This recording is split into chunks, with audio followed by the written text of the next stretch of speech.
The loop.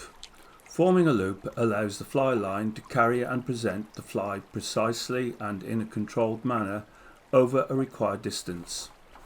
This video shows how various elements, the straight line path, increase of rod tip speed to controlled stop, and adjusting rod tip travel are all required to form a loop. A good way of practicing and analysing the loop formation is to use side casting on a sports field with short grass and, if possible, a line of some description.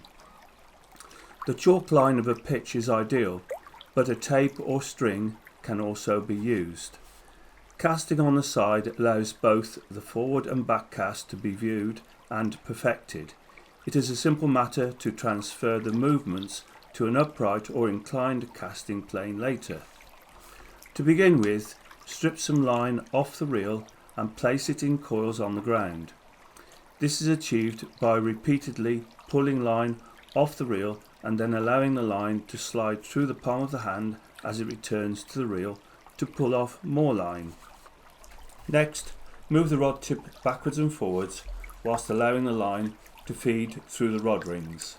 Release line through the hand as the line outside the top ring is moving backwards or forwards.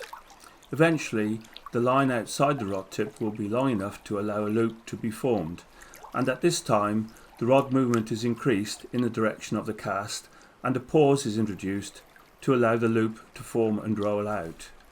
The straight line on the ground can be used as a guide. More importantly, the cast can be stopped after the loop is rolled out to analyse the casting technique. It should be observed that the hand is used to stop the rod abruptly after accelerating the rod tip along the straight line. The tip should stop on the straight line. Equal control is required in both casting directions, both back and forward cast. Note that a longer line will require a longer rod movement, higher rod tip speed through a more prolonged acceleration, and a longer pause between the forward and back casts.